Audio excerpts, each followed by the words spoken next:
I Nidhi welcomes you to Nidhi Ki Pathshala, and today in part 5th we are going to study the Constituent Assembly.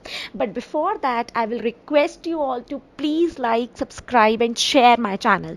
Thank you all. So coming back to the topic, अभी हमने पढ़ा किस तरह से constitution important था, किस तरह से मेकर्स जो थे of Indian constitution they tried their level best to make our constitution the best. Fine. So अब हम पढ़ेंगे कि what exactly was constituent assembly, who were the makers of Indian constitution. So you will find here a very brief sketch of some of the leaders who played an important role in making of Indian constitution. अगर हम Indian constitution की बात करें, the drafting of the document called the constitution was done by N assembly of elected representatives called the Constituent Assembly. अगर हम देखते हैं कि ड्राफ्टिंग कब हुई, उस डॉक्यूमेंट का ड्राफ्टिंग प्रोसीजरल जो प्रोसेस है, जब हम कॉन्स्टिट्यूशन की बात करते हैं तो वो किया गया इलेक्टेड रिप्रेजेंटेटिव्स के द्वारा. फाइन. तो इसी को हमने कॉन्स्टिट्यूएंट असेंबली बोला. So elections to the constituent assembly were held in July 1946. जितने भी इलेक्शंस हुए थे for constituent assembly in regard of constituent assembly वो जुलाई 1946 में हुए थे. जो फर्स्ट मीटिंग थी that was held in December 1946. Fine. तो हमारे लिए मेन क्या है, 1946 का वो ईयर जब उन लोगों ने सोचा कि yes now the time has come, we need to draft a constituent assembly constitution. So soon after the country was divided into India and Pakistan. हमें पता है कि of course at the time of independence we were happy because we were free from the pangs of British rule, but of course at the same time we were unhappy because India was divided into India and Pakistan into two countries. तो दोनों अगर हम देखें तो खुशी भी थी और गम भी था उस चीज का. So the Constituent Assembly was also divided into the Constituent Assembly of India and that of Pakistan. तो of course जब बंटवारा हुआ, जब डिवीजन हुआ, जब पार्टीशन हुआ इंडिया और पाकिस्तान के बीच में, तो अगर हम देखेंगे तो Constituent Assembly का जो अगर हम फोकस देखें, अगर हम देखें कि किस तरह से वो डिवाइड हो गई थी of into Constituent Assembly of India and Constituent Assembly of Pakistan. So अगर हम देखें जो ये इंडियन कॉन्स्टिट्यूशन था उस टाइम पे इट हैड 299 मेंबर्स, 299 मेंबर्स थे उस टाइम पे. एंड जो असेंबली अडॉप्ट किया असेंबली ने constitution That was on 26 November 1949. But अगर हम देखें एक्चुअल इफेक्ट में वो कब आया, 26 जनवरी 1950. बेटा यहाँ पे मैं सबको बताना चाहूंगी कि हमेशा रादर मैं जब पेपर सेट करती हूँ मेरी भी कोशिश यही रहती है कि 1 मार्कर क्वेश्चन में मैं ये क्वेश्चन जरूर डालूं. So please always make sure कि असेंबली ने अडॉप्ट किया था हमारा कॉन्स्टिट्यूशन 26 नवंबर 1949 को, बट वो एक्चुअली इंप्लीमेंट हुआ था, actually it came into effect on 26 January 1950. So to mark this day we celebrate January 26 as Republic Day every year. इसीलिए हम गणतंत्र दिवस, इसीलिए अगर हम देखें तो हम रिपब्लिक डे मनाते हैं कब, 26 जनवरी को. So why should we accept the constitution made by this assembly more than 50 years ago? हमें ऐसा क्यों करना चाहिए कि जो कॉन्स्टिट्यूशन, जो अगर हम कॉन्स्टिट्यूशन की बात करते हैं, जो इस कॉन्स्टिट्यूएंट असेंबली ने ये जो कॉन्स्टिट्यूशन बनाया था, जो ऑलमोस्ट 70 साल पहले जो बना था, उसको आज भी हम बहुत मानते हैं. So we have already noted one reason above जो बहुत इंपॉर्टेंट था, that constitution does not reflect the views of its members alone. सिर्फ कॉन्स्टिट्यूशन, संविधान से हम ये नहीं समझते कि सिर्फ मेंबर्स के ही व्यू पॉइंट्स को लिया जाएगा. ये एक एक्सप्रेस करता है broad consensus of time. Fine. अगर हम देखें तो ये एक डायनामिक प्रोसेस है. हमने पढ़ा होगा, मैंने आपको कई बार बताया अपने चैनल के थ्रू कि कॉन्स्टिट्यूशनल अमेंडमेंट्स भी आते हैं, कॉन्स्टिट्यूशनल चेंजेस भी आते हैं. So with passage of time ये चेंजेस, ये अमेंडमेंट्स आना बहुत जरूरी हो जाता है. अगर हम देखें तो ये एक नीड ऑफ एन आवर है.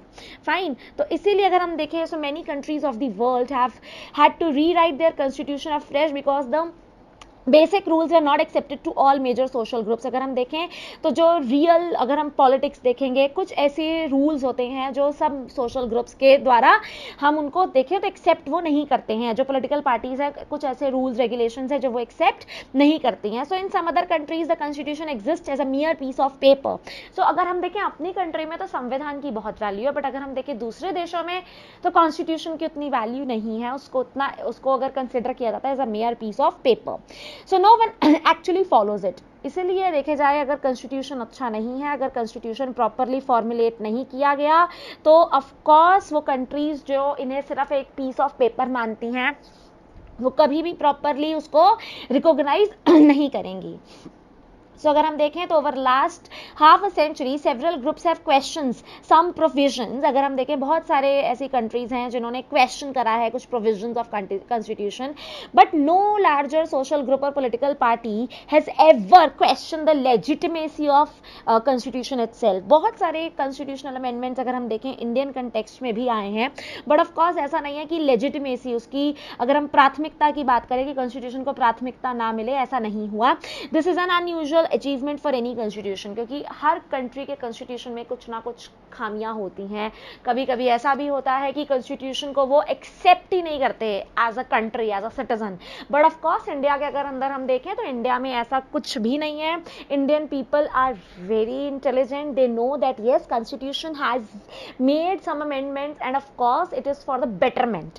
Fine. So the second reason for accepting the constitution is that the Constituent Assembly represented the people of India. अगर हम देखें तो ऐसा नहीं था कि सिर्फ hegemony थी, the power was in the hands of only few people, not at all.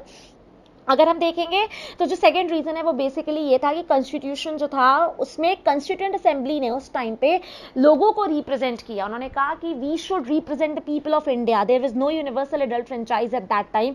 ऐसा कुछ भी नहीं था जिसको हम कहते हैं यूनिवर्सल एडल्ट फ्रेंचाइज. ऐसा कोई सिस्टम उस टाइम पे लागू नहीं हुआ था. So the constituent assembly could not have chosen directly by all the people of India. तो अगर हम देखें तो कॉन्स्टिट्यूएंट असेंबली को सिर्फ ऐसा नहीं है कि जैसे यहाँ पे पीएम इलेक्शंस होते हैं, सीएम इलेक्शंस होते हैं, तो वहां भी ऐसा उस टाइम पे वो सिस्टम हुआ हो, ऐसा नहीं था. बट ऑफ कोर्स अगर हम देखें तो it was elected mainly by the members of the existing provincial legislatures. जो वहां पे उस टाइम पे द एग्जिस्टिंग प्रोविंशियल लेजिस्लेचर्स थे, उन्होंने उस टाइम पे उसको सिलेक्ट किया था. तो this insured a fair geographical share of members. तो अगर हम देखें तो बहुत फेयर डील था. एक अगर हम देखें ज्योग्राफिकल डील जो था वो बहुत फेयर था. The assembly was dominated by Indian National Congress, the party that led India's freedom struggle. तो ये एक बहुत बड़ी बात थी क्योंकि उस टाइम पे आईएनसी का एक बहुत मजबूत अगर हम देखें कंट्री के ऊपर होल्ड था. फाइन, क्योंकि यही एक ऐसी पॉलिटिकल पार्टी थी जिसने इंडियन फ्रीडम स्ट्रगल को लीड किया था.